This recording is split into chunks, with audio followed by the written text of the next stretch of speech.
trailer, honey. Let me get you a beer. Step into my office, baby. Pretend my grandma's not here. Don't worry, babe. Don't even trip. You know why? We love living in a trailer park. That's where our story's told. Living it out in the trailer park. It ain't ever getting old. Coming to you from one of the most resourceful, independent, and badass generations of all time. Welcome to the Gen X Brothers Podcast. Join Erik and Glenn, two half-brothers that make up one hell of a show.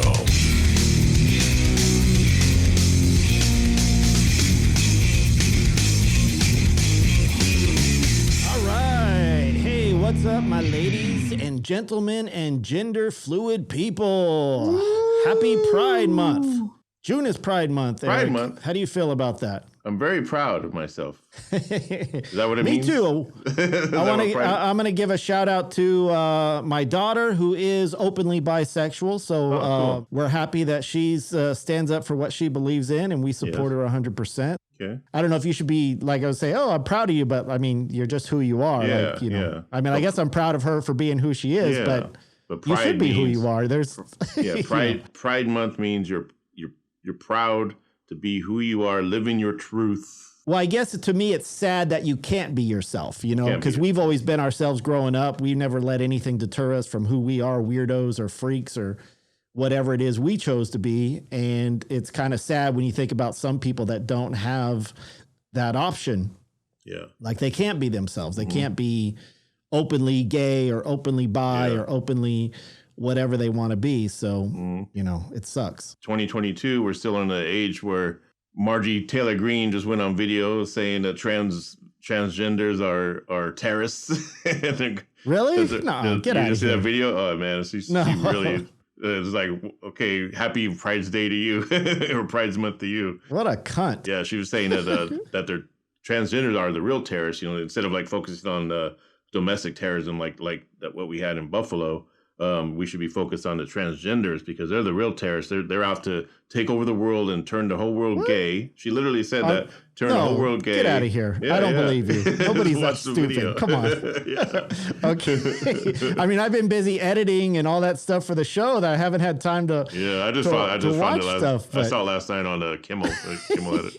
But she was saying, oh my God, come on. Yeah, she said that all your kids they're gonna turn all your kids gay. Turn them all into transgender. You know, they won't know their own gender, and it's just like.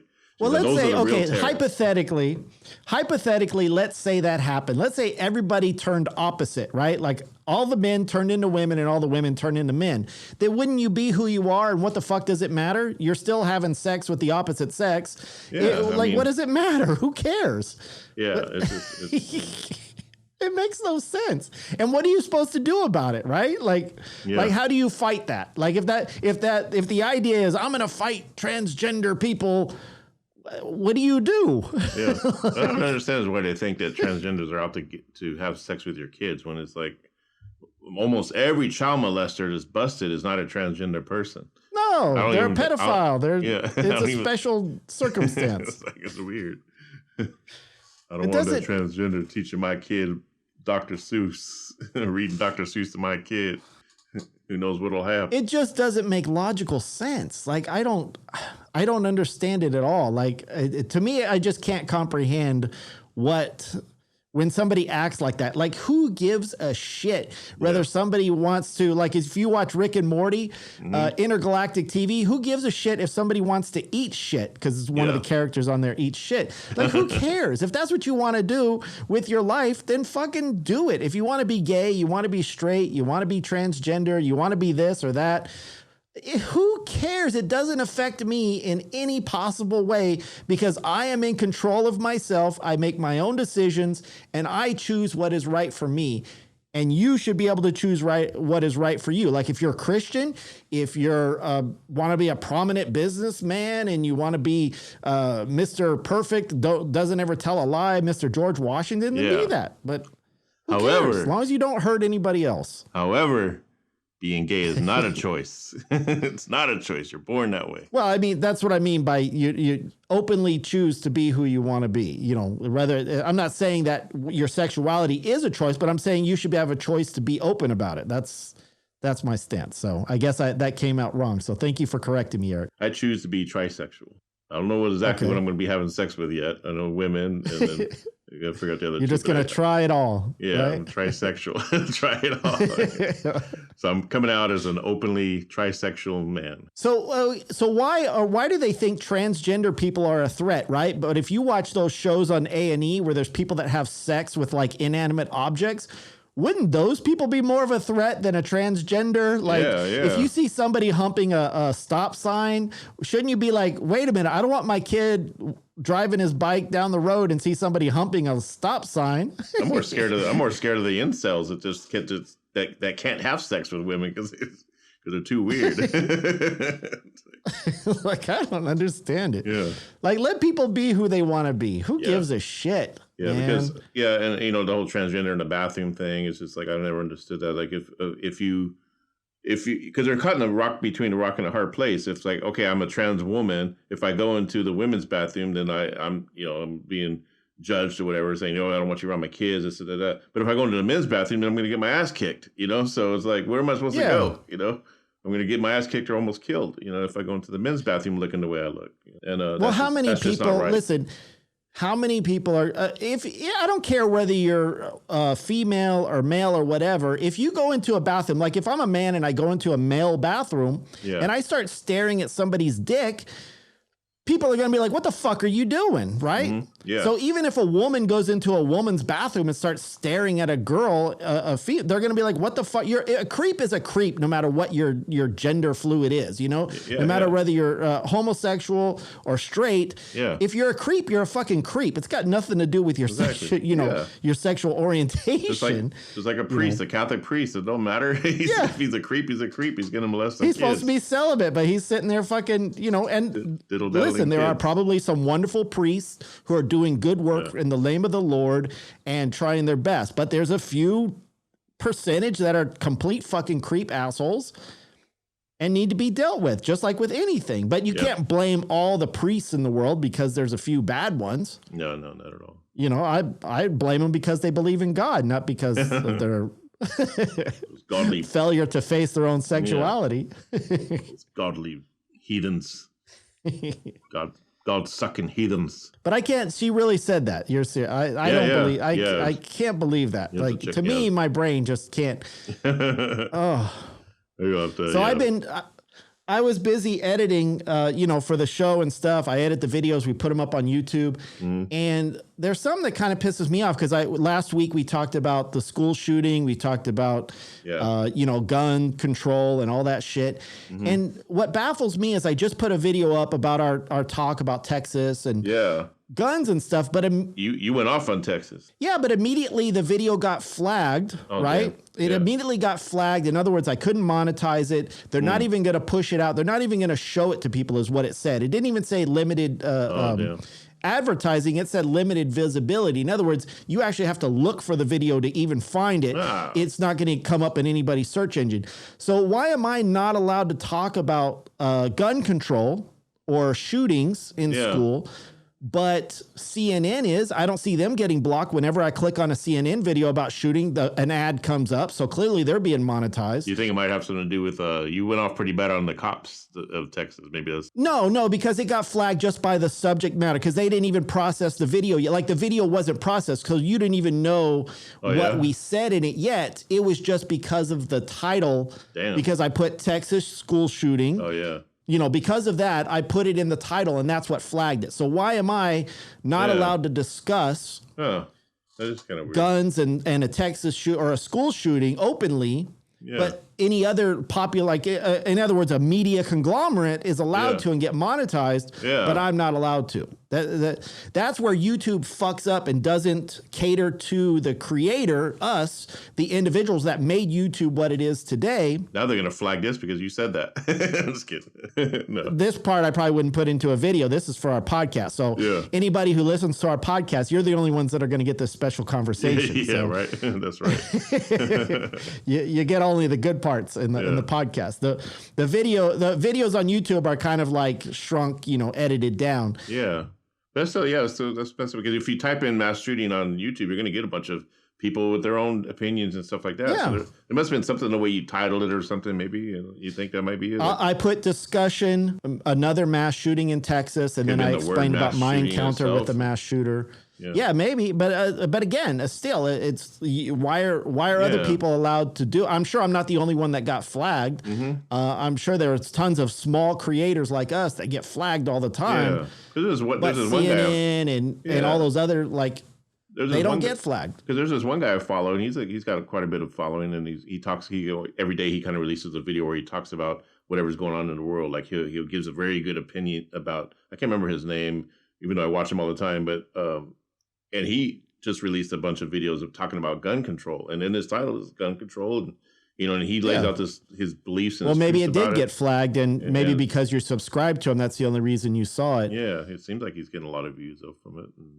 Well, even when we did the discussion about Mike Tyson on a plane, just because Mike Tyson beat up that guy, the video got flagged. That had no. We're just talking about it and goofing on it. Yeah. We didn't beat anybody up.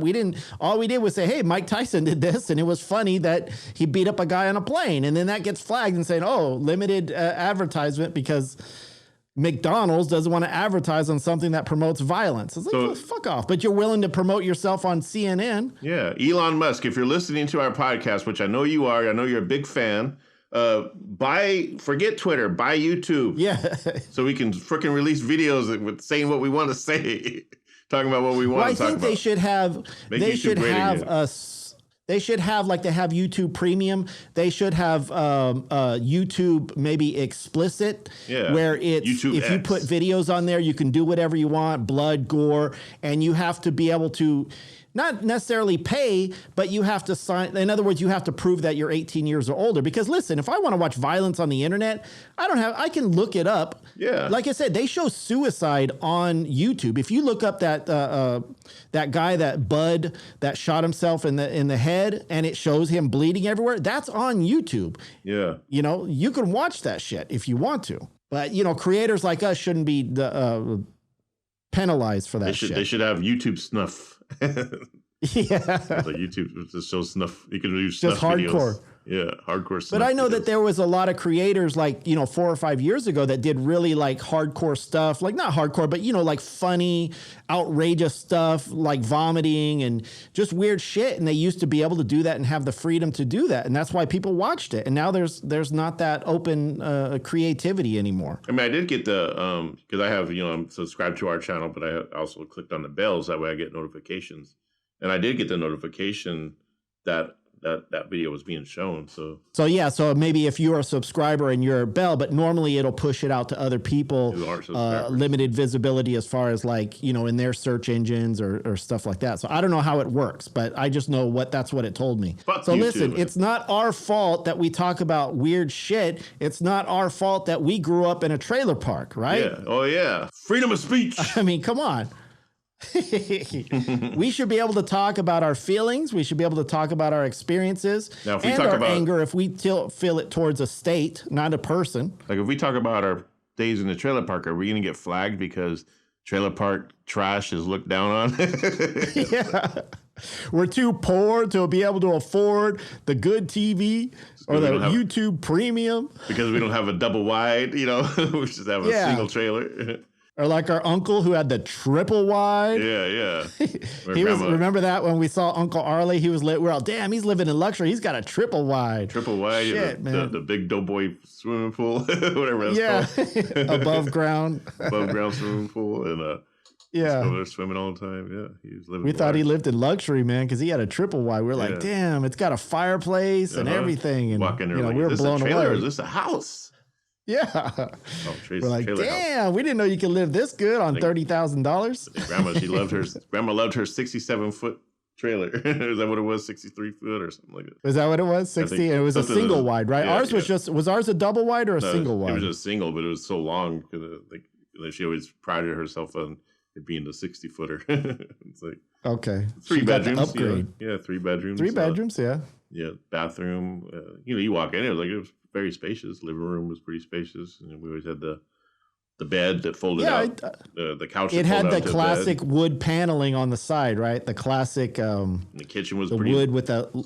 Yeah, kitchen was pretty nice size. I mean, yeah, kitchen on the end, master bedroom on the other end, and then 2 bedrooms in between. It was just 1 bathroom though, but yeah, that's one okay. bathroom. Yeah, there was a the master bedroom was next to the bathroom in the very back, and then you had the 2 bedrooms in the center there. Yeah, or one in the center, one. Yeah, the first you had bedroom. A front door, you had a back door, and then we had like a little shed on the side. Check this out. And we had a nice yard. Right? We had lots of animals that running around, chickens and check this out. The middle bedroom is where I discovered Aerosmith for the first time. Going there, we're visiting grandma. I'm a little kid, and I see Aerosmith Toys in the Attic 8-track tape. Must have been one from one of our cousins, and I didn't know what it was, but I was always like the artwork. A couple years later, we go back, and in this first bedroom, I discovered Nazareth. Hair of the Dog. Someone had the record in there. Must have been one of our cousins that left the record in there. So I was going to say, so who was hanging out in that bedroom before us? Because so it was always my first exposure. And I do remember the first time I got laid. And grandma, I brought home. He was in the trailer. He was in the trailer.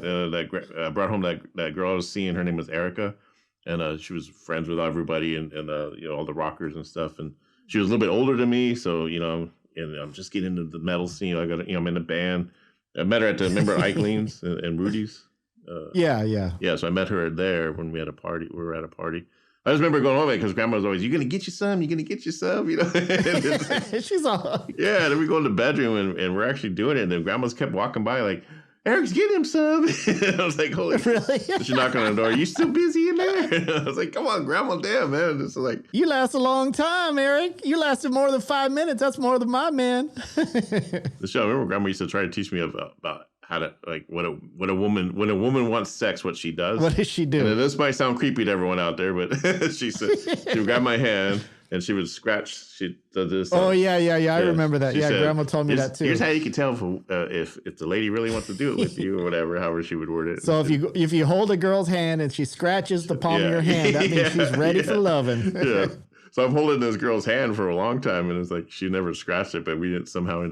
I remember, and Tony always makes fun of me because he always like brings up, because after I told him how I got Erica into the room, I was like, "Hey, step into my office." Is that what you said? Yeah, I said, "Step into my office," which is like my bedroom. No, Tony's always like, "Hey, remember that? Step into my office." Yeah. Is that what grandma told you to do, to tell her? Yeah. No. And then she broke up with me because I told everybody at school I had sex with her, and so she got around. Eric, fucking kiss and tell, man. Little Jim Tate. But that's the ways of the trailer park, Fucking A. That's the trailer park that don't keep no secrets. Everybody knows in the trailer park. So, well, let me ask you, Eric, what was it like for you living in the trailer park? Like, because obviously when we were growing up, we weren't like taunted by other kids that didn't live in a trailer. There were a lot of trailer parks in Atwater, California, right? Oh, yeah. So it didn't seem like that big of a deal. Like where some kids are like ashamed to live, like, "Oh, I don't want to live in a trailer. That's white trash." Well, when you're living in it and you're there, and I don't know if times are different now, but I didn't really think about it as like I'm in a trailer park. I didn't think about it as like trailer park. You don't learn about that until like later on when you see it on TV or people making jokes about it. This time it was just an adventure because there's always something going on in it. It's like and all you had was a road that went around in a circle, and you had the garbage can in the middle or where everyone took their garbage out, and then at the Murphy's Mobile Park, and they had what looked like palm trees, but they weren't really palm trees. It kind of made it look fancy, but it wasn't fancy. Hippies. But that's what I don't understand is like, so there were people that lived down the road who lived in apartments. Yeah. Right. So why is apartment living considered more upclass than living in a trailer? Because at least trailer, you have your own space. You're like 20 feet away from the next home or the next place. And because there was the apartment complex right next to our trailer park that we met Mike Healy at, when we always go over there and hang out. Oh, with yeah, Mike that Healy. little one, yeah. Yeah, and then and there was a pretty good little apartment complex. But even him, like, I mean, they were on welfare and they could barely afford rent. Like, I remember they were always kind of struggling. I remember it was me and Michael every freaking 1st and 15th was our payday, because mommy was on welfare too, and so it was like, I'm going to get my Vans on the 15th. I'm going to get my bulletproof or my bullseye T-shirt that Rudy Sarzo wore in Metal Hell. I'm going to get that shirt, on the 1st, and Mike was going to get a guitar, and I was going to get a guitar, but we never would because when the first of the 15 came around, you know, our parents ended up spending the money on other stuff, and we like clothes and or food and rent and shit like that. You know, just wait till I get that guitar. But then it was weird is the person that had an actual house, like a really nice house. It wasn't, you know, a mansion or anything. But the kid behind us, the Mexican kid that was friends with us, Emilio. So Emilio, he had a nice house that was behind us, but yet he was considered lower than all of us for some reason. So that was a little because it was Mexican. That was a little village right behind us. It was such a weird thing. You had your trailer park, and then behind our trailer was this little area where, you know, you had the twins that lived in their house, a really nice house. Yeah, they had a nice house, but then down a drive, like a weird dirt path. Yeah, so there's this path where there's little houses, and it's like a little village. It was like little Mexico, basically, because there's all there's all the Mexicans, and we were friends with them, and you know, Emilio. But that's what I mean. They were in houses, but yet they were considered lower class. Their houses were nicer than our trailer. I mean, from what I remember. I mean, I don't know. I hung over. I would, you know, me and Emilio would watch Bruce Lee movies at his house all the time because we were big on Bruce Lee, and it was nice. So I mean, it was basically like our trailer, but just a house, but. You know, he had the little kids running around. Remember little Benito, his little brother? We'd call him Carrot Dick. Carrot Dick. He'd walk around with his naked or whatever. His little penis, I guess it wasn't circumcised, so it looked like a carrot. So me and Amelia would call him Little Carrot Dick. It's so funny that I remember his name, Little Benito, and you know. I don't remember that. Yeah, I do remember though, like when we were just hanging out and the dad brought home a goat, and then they just strung it up on the tree, and then just started skinning it and bleeding it, blood's everywhere, and we're just like, what the fuck is going on? And you know.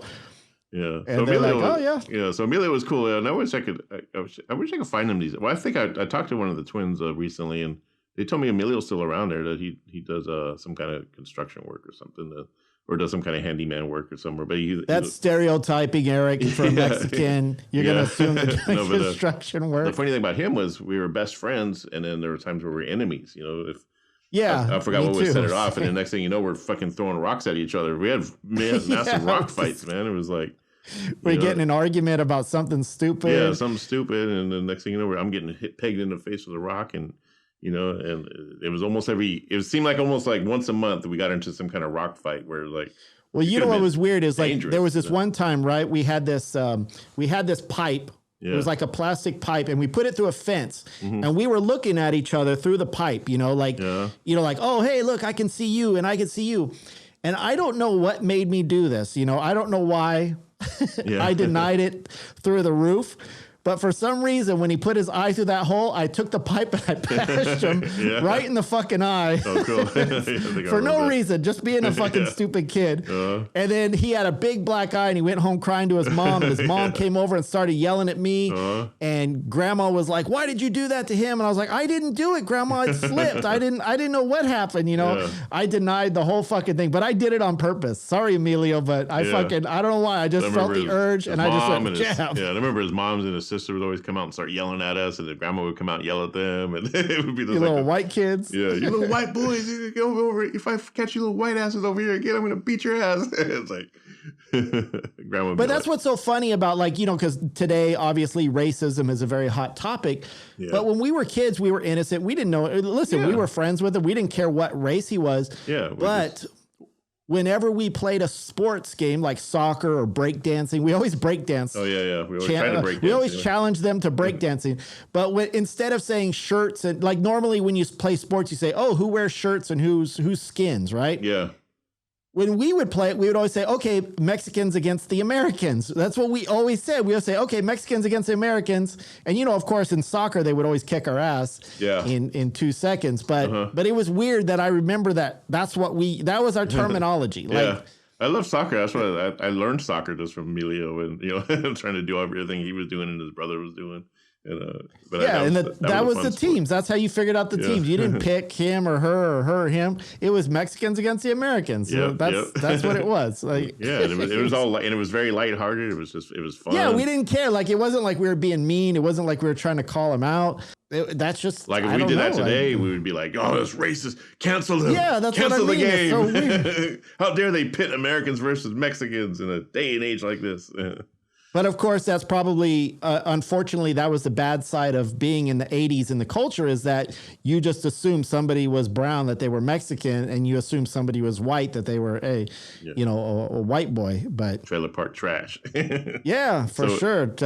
We were definitely trailer park trash, 100%. So yeah, a lot of fond memories. There was one, the funnest one, I believe in it to this day, was, when we're in the trailer watching TV with grandma and we hear snoring like that, Yeah. and then we wake up the next morning, or we even heard some grumbling around. Remember, we hear like someone was Well, that's what I was doing going to stuff say. like that. Now, that's the difference between being in a mobile home and being in a house. Yeah, Never would that have happened in a regular house. yeah. That some guy would just all of a sudden fucking fall asleep under your trailer. Yeah, so we had a trailer. Our trailer was one of the only ones where it didn't have like a casing on the bottom. It did, but I think we broke a lot of the little pieces. It was always off rows that because you can actually go under our trailer and hang out and rock around, almost walk around under there. It was so high up, Well, because usually you have like some kind of sheeting around it to block it, make it look nice. But we were I'm sure it looked like that before we moved in with grandma. Yeah. But I think we ran around and hit a bunch of them and knocked them off. And because of that, the guy was drunk and just said, "Oh, there's a nice cozy place." Yeah. And then I think I don't know if he was the same guy because the next morning we wake up and we see that little torn dollar bill under there, or a couple. I think it was like $3. Yeah. One was torn, and I guess what happened was, what we find out later, there was two of them down there, and they were fighting and struggling, or something. Probably high. Grandma always said that they were sniffing glue. That was the thing. It wasn't about drinking or nothing. Thing at the time. Yeah, sniffing glue. They're down there. These hippies are down there sniffing glue. Always in their trailer sniffing glue. And she was right, because there would be times to go under the trailer, and there would be a bag of freaking modeling glue in a bag. So she was really telling the truth on that. And yeah, that's the poor man's high right there, man. Just get some modeling glue. And my friend Bobby Bowman, who was sometimes like Emilio, sometimes he'd bully me, sometimes he wouldn't. He lived across the way. His mom was Dorothy, and with the guitar, right? Yeah, and I'd go over and watch him play guitar. When we were little kids, I remember going over when we were little kids. And, okay, it is Pride Month, and I think this was my first stint of almost being gay, I guess. But we would play house, me and Bobby, and I was the wife and he was the husband, and we went under the trailer and we would kiss. We would never nothing like sexual. We just kind of kiss like, "Oh, hey, honey, I'm home from work," and then I'd kiss him, and he'd kiss me back, and it was like, I think I must have been 7 or 8. It was not when we were living in a trailer, but when we would go visit your grandma, from living up in Santa Clara or whatever, and then we'd have her visit. You were like probably really too small to remember that, but. Yeah, more than likely. Yeah. Bobby lived there after we moved there, and so Bobby was still there, and he grew up, and then as we kind of got older, and I'd go over to his house and watch him play guitar, and I would be amazed by how he would just figure out songs by ear, and I'm like, "Oh, how'd you do that?" But we never talked about that under the trailer stuff, Yeah. We're not talking about that openly. Remember we played house. But I know right next to him there was this old, what today would be considered an old creepy guy, but back then we called him the Candyman. Oh yeah, man. Because he was all cool. you could do is just run up to his trailer, knock on the door, and he would give you some candy. Yeah, and then it got to where he would invite us in and we'd play cards with him. Yeah, we'd do the paint by numbers. Yeah, he was really cool. He never tried to molest me. I don't know about you. That's the thing, is like he was very we'd go there probably almost every day. I'd be over there, and he was a really nice guy. He never tried any kind of moves on us or nothing. So he was actually a real genuine old guy. And I'm glad you brought him up. Just lonely and just not. Yeah, I kind of almost forgot about him. Little mustache. And then he let me borrow his binoculars once, and I think we used it to look in some girls' trailer. Try to see their back window. He almost reminded me of Walt. Yeah, he almost reminded me of Walt Disney, because he had like the little mustache, and like an older version of Walt Disney at the time. But yeah, he was the nicest guy. But yeah, today if some guy was handing out candy to my kid, and I knew it was going, I'd be like, "What the fuck? What is wrong with you, boy? Don't be going over nobody's trailer getting some goddamn candy every day. Yeah. What the hell's wrong with you?" But nobody told us. No, nobody said anything. Nobody said anything. And then, we would hang out there for hours. I mean, damn, he could have molested all of us like 100 times. He could have been John Wayne Gacy and fucking killed us and put us under the trailer and shit, man. And when I was telling the story about me and Bobby kind of kissing under the trailer because we were playing house or whatever, I didn't know what gay was, because the only time I ever heard gay, the first time I ever heard the term gay, was when Grandma said there was this guy that lived across the way with his mom, and he was like a big kind of heavy set dude, and he was retarded, like he was mentally retarded. That's what we called it then. Even like it wasn't like an offensive to say, "Oh, that guy's retarded." He really was. Yeah, that was the word that you used because that was the mental condition. Yeah, and then Grandma would tell me that he was also gay. But here's Grandma that said the only reason why he was gay because he got messed around with when he was a kid. In other words, he got so somebody molested him. So Grandma that makes him gay. Yeah, like that just shows the mentality of the '80s. Yeah. And not understanding what gay really meant, but I did see him with what I assume was his boyfriend because they were holding hands, and so I guess Grandma was right in that aspect. But it was funny because her vision of or her opinion of how he became gay was or her assumption is somebody turned him gay by molesting him, not that he could openly be gay himself and and just want to be that way. And Grandma obviously he had to be mentally challenged. And he had to be molested, therefore it makes him gay. Maybe he wasn't mentally challenged at all. Maybe he was just a normal guy. But yeah, and Grandma had her other gaydar, whatever. She said that you could tell a person is gay with there's a little twinkle in their eye that they always have. Is that what she said? I never remember that. That's how you can tell if someone's gay. They have a twinkle. Oh my God! We'd be watching some on TV and it'd be a guy like whatever celebrity on a Love Boat or something. And, yeah, he's gay. You could tell he's gay. He's got that twinkle in his eye. It's like, okay, Grandma. Fucking Grandma.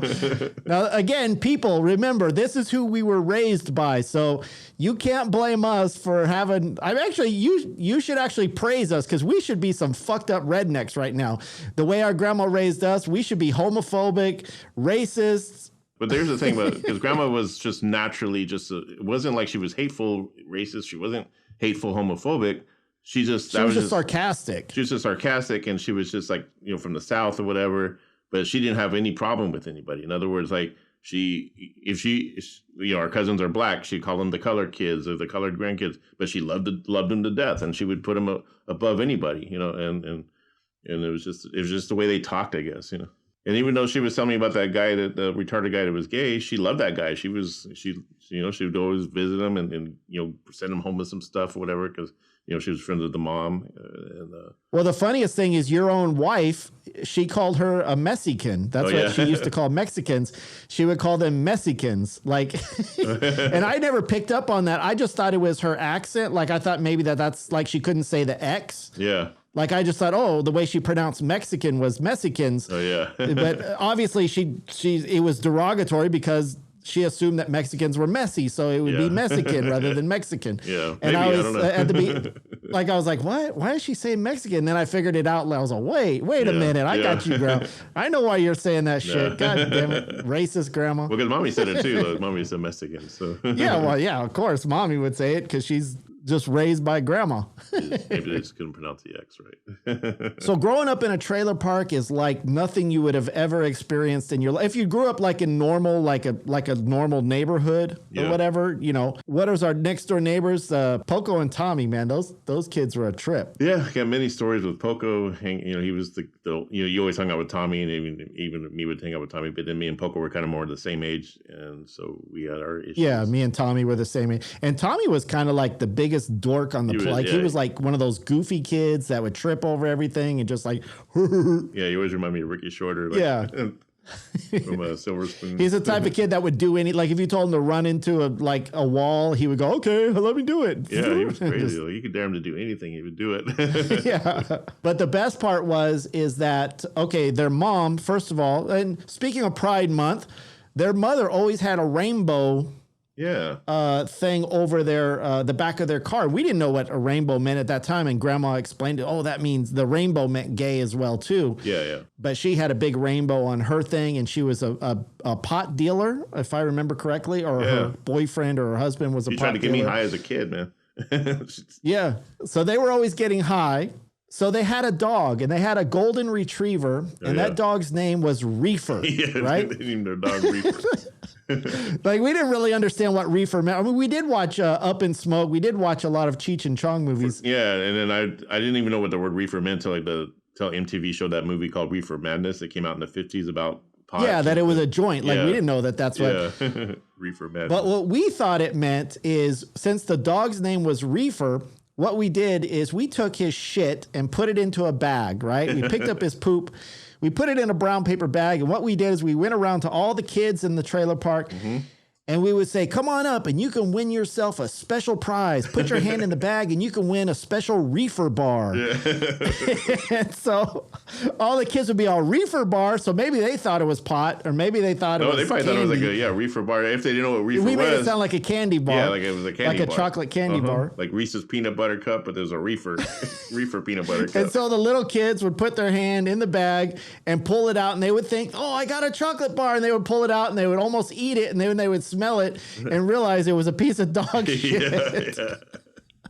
Yeah.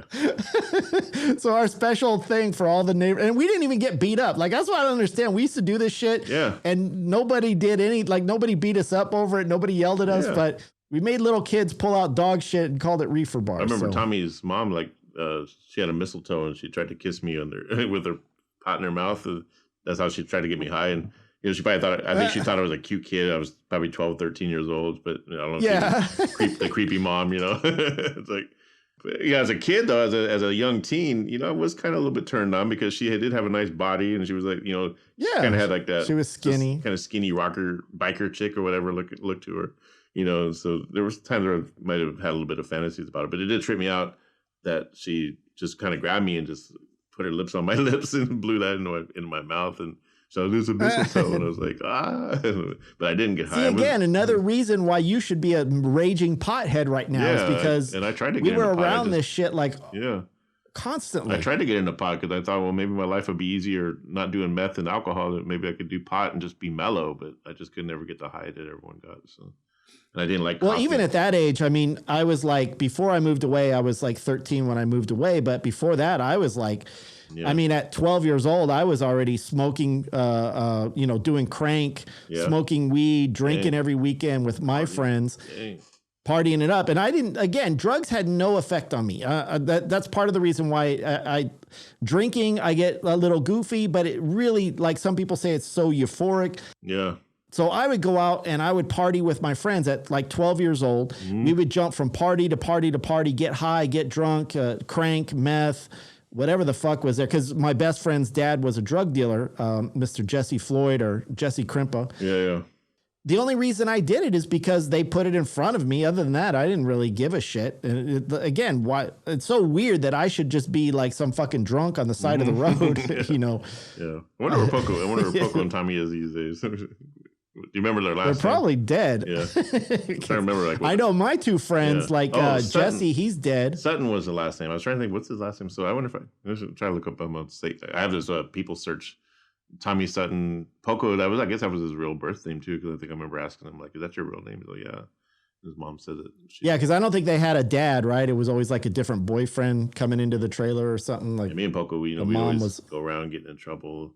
We tried to bully this kid. I think I've already told this story before. We tried to bully this kid because we were always getting bullied and stuff. So we thought, well, let's turn the tables, turn the tide here. So we woke up this little kid. He's like shorter than us, maybe a year younger than us. And I push him. I say, "Hey, man, you're talking shit about my sister, man," which I didn't have a sister, obviously. But I push him, and the next thing you know, that kid is kicking me and Poco's ass all over his front yard. I mean, he was like, the Mexican kid. I remember that. He wasn't Mexican. He was a little white kid, and he was. Was it? Yeah, dark brown hair. I can't remember his name. I'm usually good with remembering a lot of these kids' name, but he was someone that we always seen around school and stuff.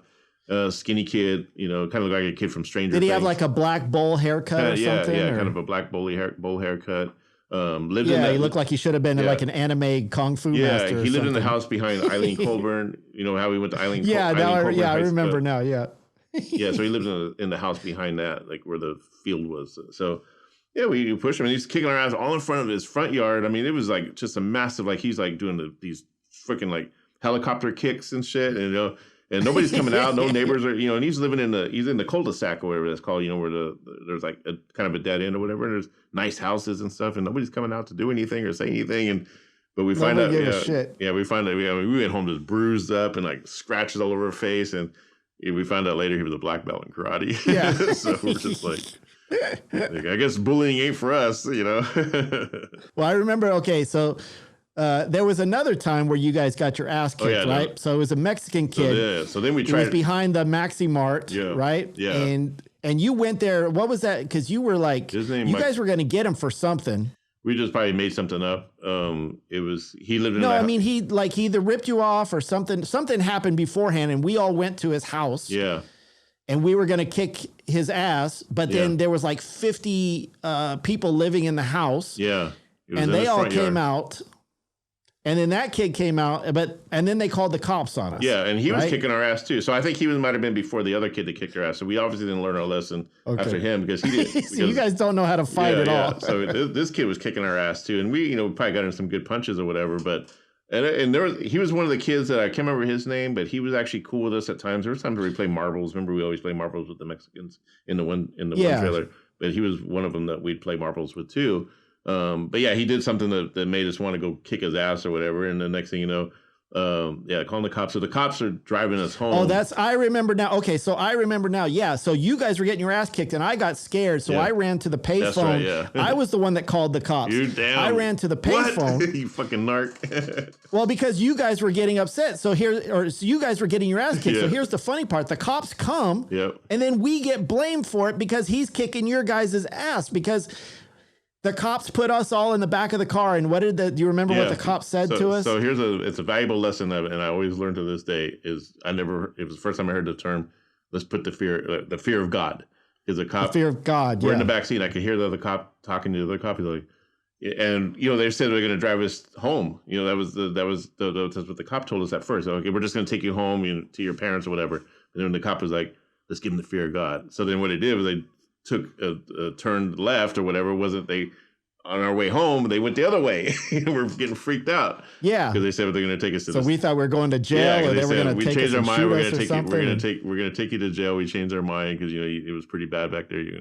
So we're just freaking out, crying in the back seat. And they finally take us home and shit. So that was the first time I heard the term. Yeah, we didn't even do it. Like, I didn't even do anything. What was he arresting me for? I was in the back there with you guys. It's like, what the fuck? For a brawl, I guess. But that's what's funny is like the guy kicked your guys' ass. I called him because you guys were the ones getting hurt. We were the victims, man. Yeah. No justice for the white boys. None at all, motherfucker. God damn it. Fear of God, man. So if you ever hear that term, we're going to give them the fear of God. That means, you don't have to believe it. You don't even have to be religious or believe in God. Just like you hear that as like a little kid and you thinking like, what's he mean by that? The next thing you know, he's not taking me home. It's like, wait, where are we going? Oh shit! It's gonna take us out in the field and shoot us. Shoot us and put us in a ditch or put us in jail. There was that whole saying, especially during COVID. They brought up the whole thing of George Carlin, where he used to say, "Hey, the reason I don't get sick or I'm immune to everything is because I used to swim in the Hudson River in New York because it was basically raw sewage." Our equivalent of that in a trailer park was the reason we don't get sick, and probably the reason we're immune to everything is we used to actually swim in the canals by the orchards, by the grape fields. They had vineyards, and they had these weird canals, and we didn't have a swimming pool, so we would actually swim in that water, which was pretty much fucking covered in pesticides. And we would take the grapes off of the vine, and we would dip it in the water because we're like, let's clean the grapes before we eat them. So we would dip them in the canal water, which was pretty much fucking 10 times more filthy than just eating them raw. Dead cats in there, and we would just eat the. I mean, we would put dogs in there and cats and take a little, like we would get a raft and write it down. I remember I went towards the end of the canal where like all the water kind of would build up or whatever, and there was a dead cat. Yeah, that big like water duct. Yeah, there was a big old bloated dead cat in there. It was like somebody either got hit by a car or whatever, and somebody threw it in there or something, but it was just floating on top. Well, one of the saddest things, and I know you don't like to talk about these stories that we did to animals because you feel really bad for what we did, but we did we had our favorite dog, and we didn't mean to do it we really didn't mean to do it. Our dog at the time, when we would say jump, he would just jump and he would go crazy, you know? And so we told him to jump off of that thing where the water basically where the water went down. And he got pulled under the undertow, and we were freaking out. Like, we didn't know whether to jump in because we would get drowned, but eventually he got out. We didn't do that again, but it was like very scary that poor dog. Yeah, he was under the water for a while. We were like, oh shit, man. Yeah, we were flipping out. We're like, oh shit, what do we do? Because we didn't know that was going to happen. We had no idea that because we were kids. We didn't, 10 years old or whatever. Yeah. We were just like, jump. We wanted to see him jump into the water from the high part. into the thing. Yeah, So, yeah. you know. Yeah. Being little kids, and I think a lot of little kids are, guilty of doing things to animals that they're not proud of, and some of them end up growing up to be serial killers, but we didn't. But some of them grow up to be construction workers or since we're on this topic, molesters. since we're on this topic of animals, I remember the lizard that we in the trailer park, and we decided to inject this lizard with gasoline. It was like a little lizard you caught at the railroad tracks. Where we always used to catch these little blue bellies and keep them. Well, there were several of them. Yeah, there were several. We always had them as pets. Sometimes we'd have them as pets. Sometimes we'd have them as just something that's the torture, I guess. And that's what we did with this one. Not thinking nothing of it, whether it's going to kill him or not. I'm in the front yard and I injected with it. And the next thing you know, this lizard runs and the gas can is right there. Gets knocked over. And the lizard runs right into the gas. Or no, we injected, and I think, what did we do? Did we light the lizard on fire after? So what happened is, well, let's roll back here a minute. First of all, our grandma is diabetic. Yeah. So if people don't understand that, she had to take insulin shots. So we had these needles. Oh, yeah, that's right, yeah. That she would have laying around, syringes. So we would take her needles and play with them and give ourselves shots. We'd do all kinds of weird shit with the needles. So we said, hey, what if we took gasoline and injected it into the lizard? So we caught like 3 or 4 lizards. Yeah. And while we're doing it, you have to pour the gas to the side and it's spilling all over the place to the side. Yeah. So we would inject the lizard, we'd light them on fire, and then they would blow up because they had gas in them. Mm-hmm. That happened a couple of times. Again, this is very cruel, and we're very sorry that we were fucked up kids.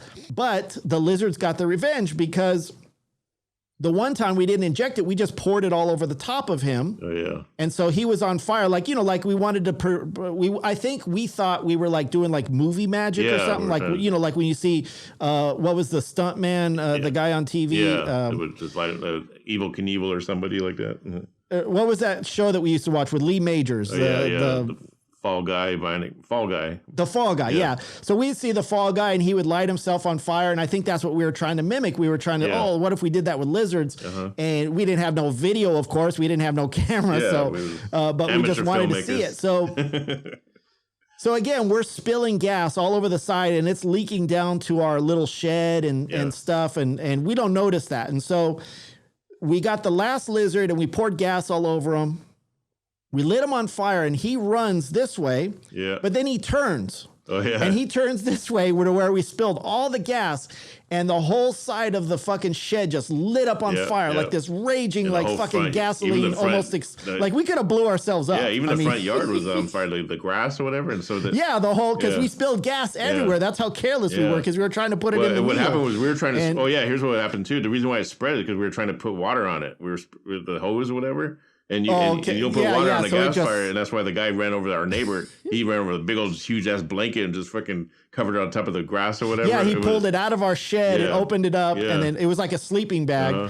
And that's where he was yelling at us. Who would have knew that some white trash trailer park guy knew to put a fire out with a with a sleeping bag rather than the hose? Yeah, because he yelled at us too. He was like, "You don't ever fucking put water on a gas fire!" Like totally screaming at us. Well, he was like, and I took off. I went to the back of the house, knocking on the door, yelling, "Grandma, Grandma, the house is on fire! The house is on fire!" Yeah.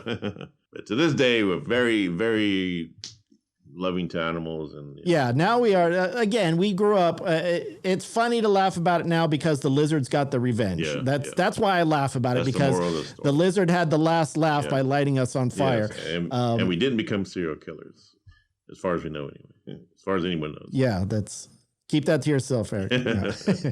After we grew up, obviously we've had many pets. We've taken care of many pets. Yeah. As a matter of fact, even around that time, we always had pets. We always had dogs, cats. We always bring in strays. Grandma would always be like, you got another pet? Like, there was a time where we had a rooster. Yeah, we loved animals, but we just didn't know how to take care of them. Yeah. We were, There was one time we had a baby chick. I had a duck. I had a duck in her trailer. I had a baby chicks, 2-3 baby chicks. We even brought home a rooster one time, and it was be in the bedroom. Yeah.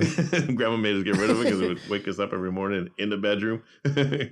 Well, I remember the best one is we had hamsters. Yeah, hamsters. And what we didn't know at the time is that hamsters can breed like a motherfucker. Yep. If you put 2 hamsters together, they're going to have like 1,000 babies in like a week or something. So we had these 2 hamsters, and all of a sudden there were all these babies, and they they were all in there, and their grandma was like, "Those babies, they're gonna eat themselves." Because I guess if you keep the babies with the mother, they'll eat them or something weird like that. I don't know what it was. She told us that we had to separate them. Mm-hmm. So we put all the babies in another aquarium. Yeah. But for some reason, we put that outside. Oh, yeah. And when we put it outside and we came back the next morning, we put a book on top and everything. Mm-hmm. But a cat got in there and ate them all. Yeah, ate every damn one of those. Uh-huh. Every one of those hamsters was gone, and we were like, "Oh, damn it!" We were like so upset because we didn't know. We put them outside and we didn't think anything of it. I don't know if you remember, we had a big old giant. We had stray dogs like crazy. You know, we had like 2 or 3 different Labradors. Every stray dog. And we had this big old tall poodle dog that was always dirty and smelly. And he was a stray, and he just ended up becoming our pet.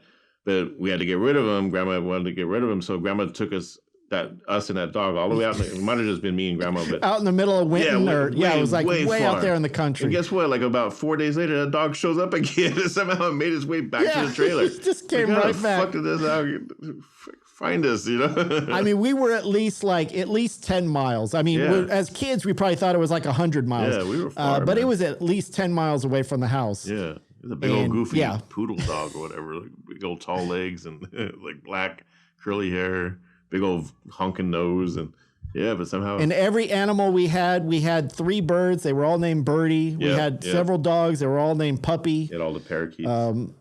We always named our animals so like imaginatively. Yep. Life in the trailer park. Yes, life in the trailer, living on the trailer park. It's almost like the Beverly Hillbillies. Life in the trailer park. Life in the trailer park.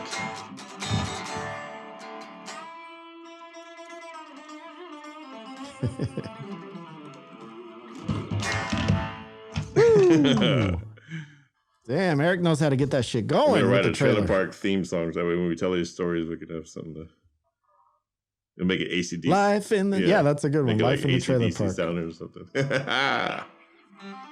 Because we got a million story living in the trailers, man. Growing up. So I guess our point is that if it doesn't matter if you're gay, you're straight, or trailer, what your religion is, what your race is, or if you grew up in a trailer park, you're just as good as anybody else. Yeah. So that's one thing we learned living in the trailer park. We're just as good as everybody else. Yep. So trailer park, it doesn't matter if you're gay, straight, or you're raised in a trailer park. You're 100. You're white trash, or you're just poor trash, no matter what. Poor trailer. I should stop saying white trash. I say white trash because we're white, but realistically, you're just poor trailer park trash. So. I kissed a boy. Why are you always bringing that up, Eric? Why are you always bringing up your little gay experiences? So you got something you want to tell us? I kissed a boy. I mean, there's nothing wrong with it. If you want to be gay, man.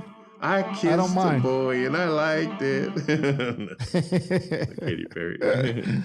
It's okay. You're allowed to be gay if you want to. If I was gay, I would probably be open about it. If I was gay.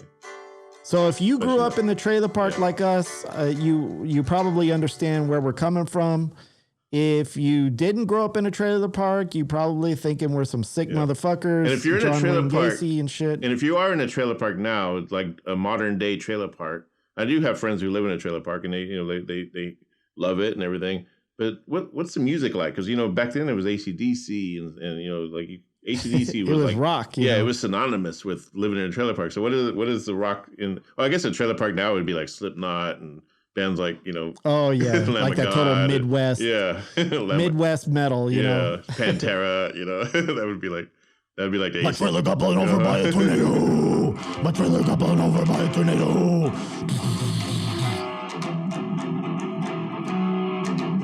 Something like that. So yeah, good times living in there. So if you guys have any questions, if you want to ask us about the trailer park, if you have any questions, what it was like, send us an email. Let us know. Yeah, tell us how much trailers are going for these days. Are they cheaper to rent? Actually, I'm thinking about buying a piece of land out in the middle of nowhere and I'll buy a mobile home to live on there. I don't give a shit. It doesn't bother me. I'd love to have an RV and just live in an RV and travel and not pay rent. Yeah. Hey, cheap is cheap, man. Yep. Yeah. So what else is going on with you, Eric? We talked about our trailer park lives. Yeah. People can hear what it's like to two little fucked up kids living in the trailer park with no prospects. Yeah. Here we are now talking on some third-rate fucking podcast. Mm-hmm. Look how much we've grown, man. We made it. We made it. We made it big time, man. Fuck all those naysayers that say we wouldn't make it. We're on Spotify. We're on iTunes. Yeah. It's like we're on YouTube. They say, anybody like their grandma and their pet can be on Spotify. Yeah, but to your friends back at the trailer park, you hit the big time, man. Fuck yeah, man. I still got friends, calling me up from Winton saying, yeah, man, I need to borrow some money. It's like, I saw that you were on iTunes. I was like, dude, what do you think I am, like fucking rich now? Yeah. Shit, those people in the trailer park are still using AOL and shit, man. That's how far back they are. I just heard your song Warmonger on iTunes, man. It's like, fuck, you must be like rolling in the dough. I'm like, yeah. Can I borrow some money? Oh, yeah, well, where were you when I was struggling, man? It's like, living in the car. Yeah. Where were you when I needed money? Like all of a sudden you want some of my streaming money. Okay, here's $5, man. Yeah, that's 3/4 of all of his streaming money. Yeah. So did you hear about this Creature Fest? Creature Fest. That's why I brought out my guitar, because I was gonna do my impression of Vinnie Vincent. Apparently when people were walking into the thing, all they heard was this.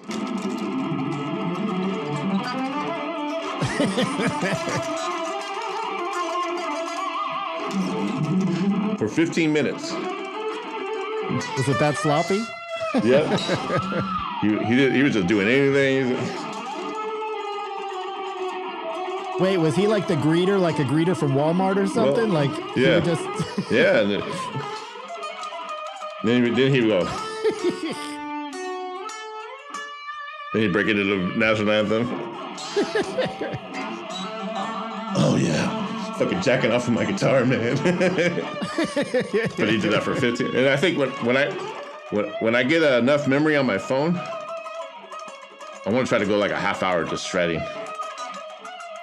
Wait, why do you need memory on your phone to do a half hour of shredding? Because I got an iPhone 7. It's only got it's already up to this 31 megabytes or whatever it is, gigabytes. So this is what people heard all day long, man. So maybe I'm missing something here. You need to explain the premise. So Okay, hold on. The Creature Fest was. Hold on. Oh, hold on. Okay.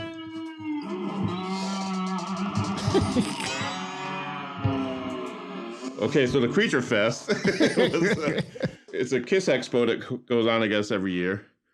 And it's not official. Okay. It's not an official one. It's basically, Paul and Gene have nothing to do with it. So it's basically these promoters, they will hire like Ace Frehley or Peter Criss to come out and, So it was the members that still need money. Yeah, pretty much in a sense. Except for Ace. Ace is still doing pretty good. Ace Frehley here, my hero, one of my heroes. Oh, yeah. What made this year so special was it's the first time Vinnie Vincent, Bruce Kulick, Ace Frehley, and even Peter Criss was all in the same room together. Well, I think Ace and Bruce have met before, but this is the first time Ace and Vinnie have ever met.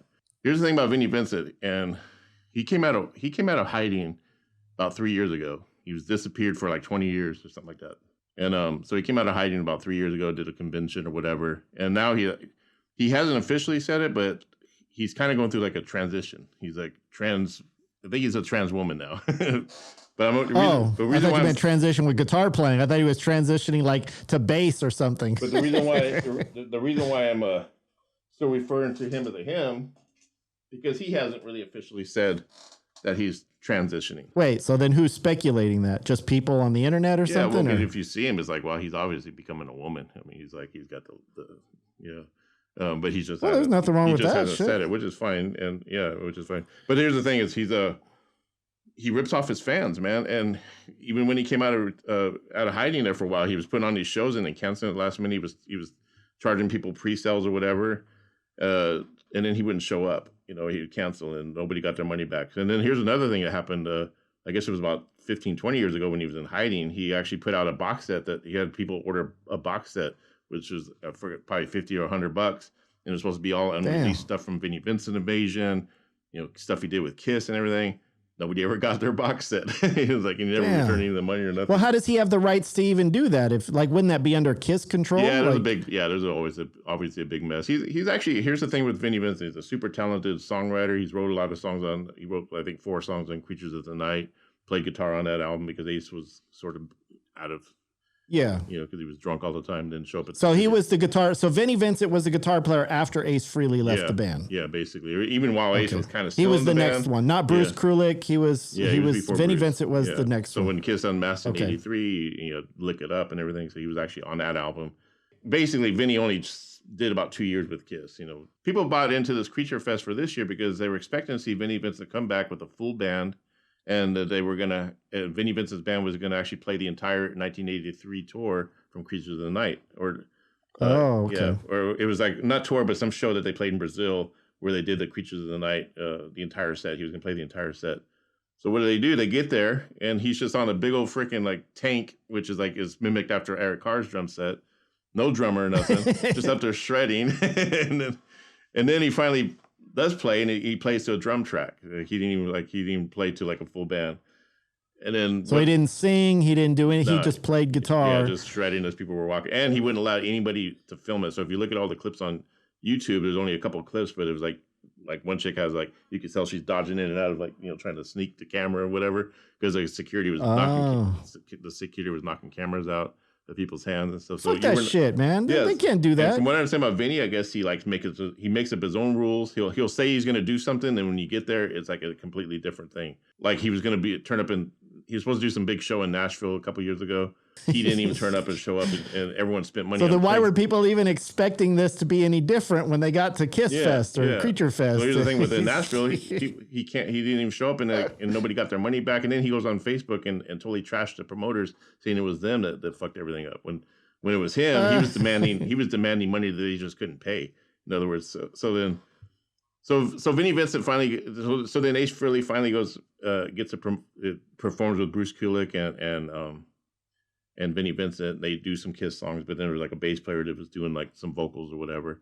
But the thing was, they were playing to these already recorded tracks, and Ace Frehley was pissed off. He was like, I can't play this fucking track. I want to play to a real drummer, but so they did like 4 songs. I guess it was kind of a train. So even Ace Frehley didn't know that was going to happen. He thought there was going to be a full band. Yeah, he thought there was going to be a full band and stuff. And again, it was his first time meeting Vinny, and but from what I understand, and then here's the thing about Vinny did. He had everyone. There was a meet and greet, right? So you get to meet him and get an autograph. So at the very last minute, he has people stand in line, and then he takes off to his hotel room for an hour to 2 hours, saying that he had to do something and left everyone hanging. And then when he got back, he also put in a rule that you can, if you're going to get anything signed that had Kiss on it, he was going to charge you like $1,000.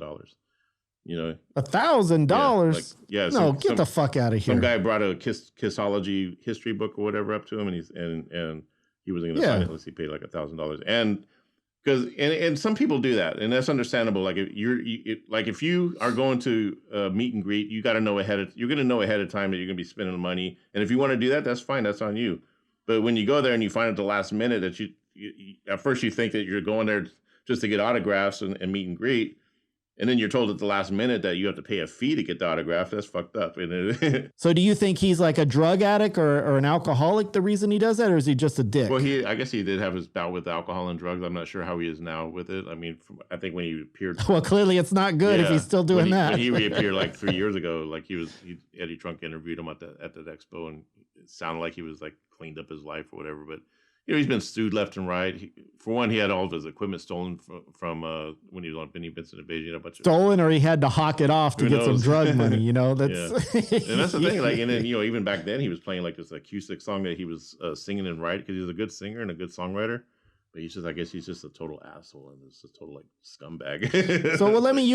So maybe you can explain this to me, Eric. Why are people so like? Listen, I like Kiss. I grew up with them like you did. Yeah.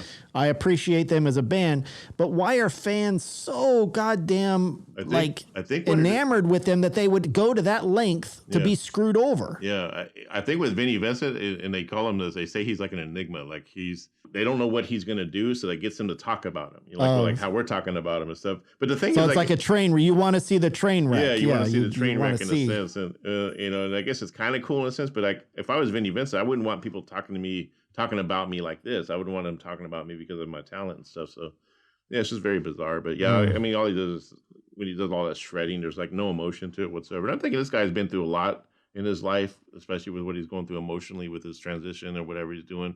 You would think he'd be able to play some kind of emotion on his guitar, but he just like what I was just doing on there. It was just like just senseless noodling. Well, I mean, if you're hurting shredding. inside, you obviously you're turning to drugs, you're turning to alcohol. It kind of makes you dead inside, and then all you're looking for is the next. But overall, it was really cool to see Peter Criss jam with Ace Frehley again. Because they haven't done that like in years, and Peter just retired, and he came out of retirement just to do this one little thing with Ace and stuff, he actually came out of retirement. Oh wait, so Peter Criss was there. Why didn't he play drums? Yeah, with that's him? what I was thinking, and I was thinking, well, why didn't he just get Peter to play drums? But apparently, it was Vinnie Vincent. He just don't like playing with drummers. He just wanted to play. He wanted to just be like, and the whole time he just stood on top of this tank like he's like the leader, like he's God or whatever. Here's the funny part, and people wonder why Gene and Paul are so very strict about the shit that they do because of stuff like this. They're very careful and not to screw their fans over. They care about their fans. They want to make sure that they're taken care of, so they don't do stupid crap. Yeah.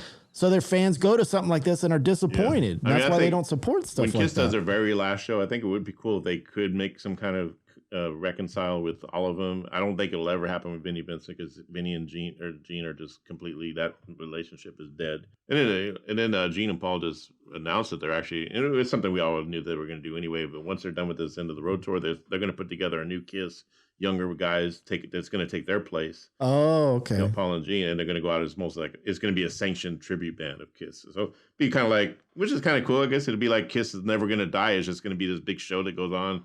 Kind of like Cirque if they can Soleil. set it up. Yeah, if they set it up where it's this. So that's our Kiss experience for all you Creature Fest 2022 bitches. Kiss forever. Ace Frehley. Yeah.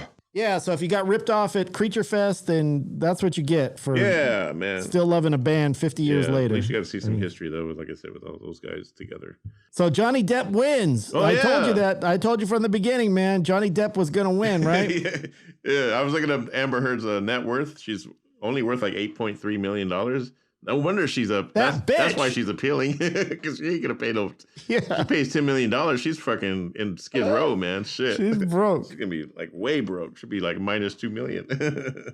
She better do some more Aquaman movies. Yeah. Isn't Aquaman like the shittiest of all the superhero movies? I tried to watch it. I mean, I've never watched it. That's what I heard. Part one, I tried to watch it, but I couldn't get past. I could only get through half of it. And I'm a big superhero because she's in that one, right? She's in and I didn't even know she was in it until like they mentioned it because like I didn't. Me neither until somebody brought it up yesterday. I didn't fucking know. I guess she's the one with the red hair or whatever that looks like the chick from Little Mermaid or where that Disney cartoon is. She's Ariel. Yeah, she looks like Ariel in Aquaman, like a live version of it. No wonder she's shitting on the bed. She doesn't even know she's supposed to be in water. She doesn't know where to shit. But just think about that turd cost $50 million, man. It's a $50 million turd right there. That's sunker, man, right there. No pun intended. So in a way, so I guess because I was always tripping out like why this trial was going on so long, but I guess I didn't know there was a countersuit, so I guess that's the reason why it was so long of a trial. That like I'm thinking like what the fuck? It's like 3 months of a trial, Yeah, I didn't understand. When are they gonna get to the but I didn't know there was a countersuit. That I guess that's why because the jury basically the jury basically awarded them both. They said they're both liable for defamation. But the thing is, they're all stupid. Yeah, but the thing is, like you're both idiots. Yeah. They're basically saying that.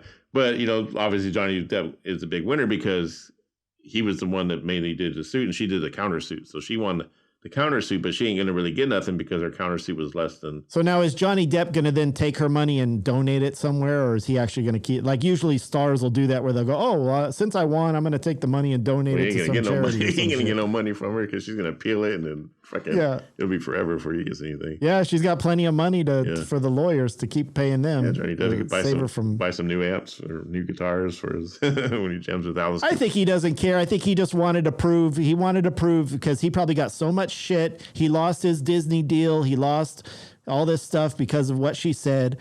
And, he wanted to prove and vindicate himself. I understand that. Yeah. The chick's crazy. Yep. I'm sorry. Yeah, if he never does movies again, he's got his rock and roll career to fall back on. He does pretty good with Alice Cooper and the Hollywood Vampires band or whatever. Jamming with Joe. I don't think he needs to work ever again. He's got plenty of money. It seems like he loves playing music more than he does acting these days because he's always playing. He's got enough money to fill a whole swimming pool full of coke, that'll do. That's the him thing good. with me. Like I didn't really realize he was such a drug addict. Like I thought he always maybe had drug problems in the past, and I'm thinking like, how the hell this guy is such a great actor and did all these great movies, and he was like fucking doing cocaine and all these like Quaaludes and everything else. Like you gotta watch Pistol. Pistol is based on the Sex Pistols. Were you ever a fan of the Sex Pistols? Yeah, I mean, I wasn't a major fan, but as much as I was like Black Flag or anything else. That's what I mean. I'm probably the only rocker metalhead that doesn't own Nevermind the Bollocks or never heard the album all the way through. And like, so the series is. I don't think I have. Yeah, so the series has been in the works for a while, and apparently it's a lot of like Johnny Rottens are kind of pissed about it because it's not shedding him in the right light, but. I just think it's an amazing series. How can you possibly shed Johnny Rotten in the right light? I don't think there's any way to do. The guy's open about all the shit that he did, so it's not like you're lying. You can prove everything he's done. So I guess apparently this series is told through the eyes of Steve Jones, who's the guitar player. I guess it's based on his book called The Lonely Boy or something. I don't know if you ever heard of that. Okay. But yeah, and but it's basically from the beginning when Steve Jones was just barely learning guitar, like he had basically taught himself, and then I guess Chrissy Hines from Missing Persons, not Missing Persons, the Pretenders. You remember that band, The Pretenders? Yeah. So it's actually her working in a sex shop, and she gets involved with Steve Jones, and they meet and there's this crazy black chick that shows up with something weird. I don't want to give away any spoilers, but she has something in her bag that's really disturbing, and it ends up becoming a Sex Pistols song. But the guy that plays Johnny Rotten in it is just amazing. It's just like, it's just so off the top and off the rails, It's like they're talking with a British accent, and it looks like you're really in Britain in the 1970s, It's just like they got the accents going. All right, Eric. You didn't pass your acting class quite yet, buddy. Yeah. Like a bloody hell. Down that British like the accent. British hell, like they're really heavy, Well, what about Sid Vicious? Did they get him down? So I'm up to good, episode 4. I haven't, and I was going to watch episode 4 last night, but I got sidetracked. But I've seen Sid's in it, but he hasn't joined the band yet. I didn't realize they had another bass player before. Okay. And this bass player that they had before Sid, he was actually a musician. Like this guy knows all of his chords and knows, like theory and all this stuff.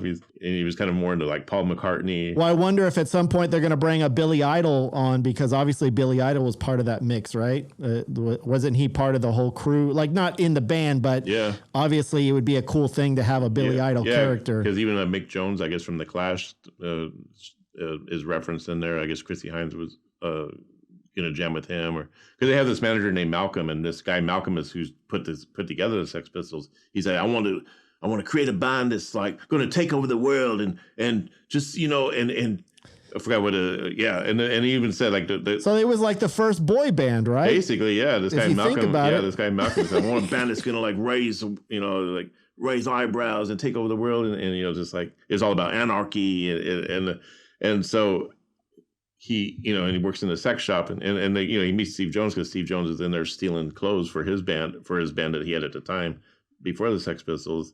And then they busted him, and they find out that he starts talking about the revolution and all this stuff, and how like I guess the politics were really crazy at that time. But what's really cool about it is all the footage they show, like David Bowie live, the New York Dolls. I guess this Malcolm guy was responsible for the New York Dolls breaking up because he kind of managed them at the end of their career, and he made them dress in some kind of weird outfits, and I guess it kind of ruined their reputation, which the New York Dolls always had weird outfits as it was, but I guess this outfit... Yeah, like how do you do that? I guess there was this look kind of is what made them, like, I guess, kind of sink or whatever. But yeah, this is a really... Well, I heard that the chick from Game of Thrones is in there. So, yes, I think she is. I don't know exactly who she is. Probably the blonde chick. I'm thinking... She looks like she... Yeah, the blonde chick, she had really dark... Well, I guess everybody had the... I know you have to see it, but you don't... Yeah, so maybe the black... If she has dark hair, and maybe she's the one playing Chrissy Hines, because Chrissy Hines, she looks familiar to me, like I've seen her before. The actress... okay, maybe playing, that's it. Yeah, so maybe she's the one from Game of Thrones. Really, attractive chick or whatever. And but yeah, it's just really good. It's I think the director of Trainspotting, so it's going to be that crazy British movie, with the... Yeah. So all right, cool. So I recommend everyone get out there. So if you're out out there, go check out what's it called? It's just called Pistols. The sex. It's just called Pistol, and it's based on the Sex Pistols. My friend Eric Cooksey, he's tagging me and he's like, "You got to watch this show." He's like addicted to it. He's like, "You got to talk about it on your show." I was like, "Yeah, I was pretty much planning on doing a little review. I was hoping my brother could watch it too, but he got rid of his Hulu. Now he's going to take credit for it. Now he's going to take credit for us talking for it on the show. This is for you, Eric, man. No, it was our idea. It was my idea. I wrote it and told Eric to watch it. But I was like, yeah, my brother, I think he got rid of Hulu, so I'll just talk about it because it's definitely it's a really cool series. And I think there's only 6 episodes.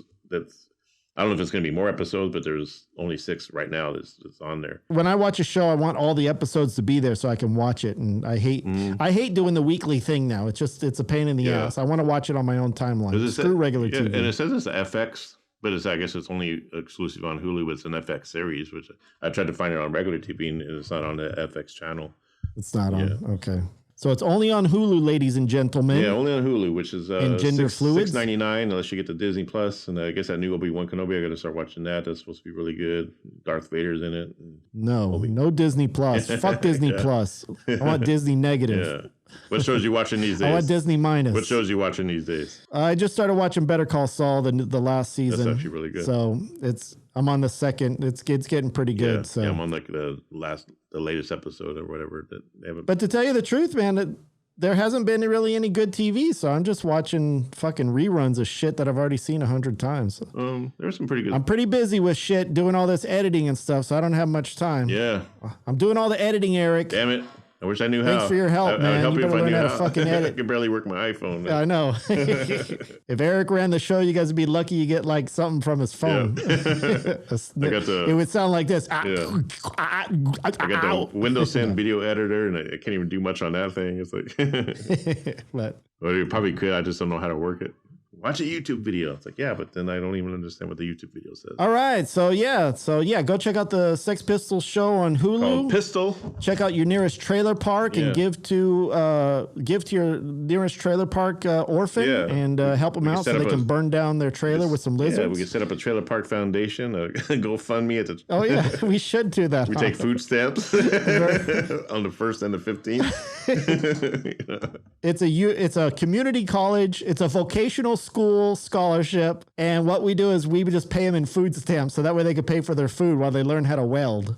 Oh yeah, man, trailer park life. So make sure you join and give to the Gen X Brothers Trailer Park Foundation, where we help kids get more drugs and learn how to use them properly. We want to bring back sniffing glue. We want to make that popular again because this fentanyl's killing people, man.